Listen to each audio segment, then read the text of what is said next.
வணக்கங்க. கரூர் சம்பவத்துக்கு அப்புறமா அடுத்த முதல்வர் யாரு? யாருக்கு ஆதரவு தரணும்? அப்படிங்கிறது தான் பெரும் சர்ச்சையா இருக்கு.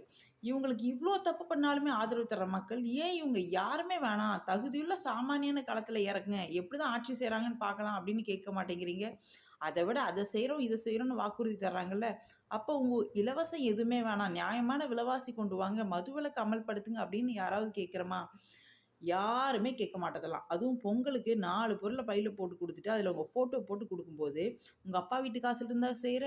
எங்க வரி பணத்தில தானே செய்ற. அதில எதுக்கு உன் ஃபோட்டோ?" அப்படின்னு யாராவது கேட்கிறோமா? அதுவும் கேட்க மாட்டோம். ஃபாரின் கண்ட்ரீஸ்ல அவ்ளோ தரமான படிப்பு, தரமான உணவு, அது இல்லாம வீட்ல அவங்க சாப்பிடுற குழந்தைகளுக்கு கூட அவ்ளோ தரமான உணவு 1 பைசா வாங்காம செய்றாங்க. படிப்பும் ஃப்ரீ தான் அவ்ளோ தரமானது. ஆனா, நம்ம நாட்ல இந்த சத்து மாவு, சத்து உணவு, முட்டை இதுவே ஏதோ பெருசா அவங்க தியாகம் பண்ணி பண்ற மாரி, நம்ம அத பெருசா நெனச்சுக்கிறோம். ஒண்ணும் இல்லங்க.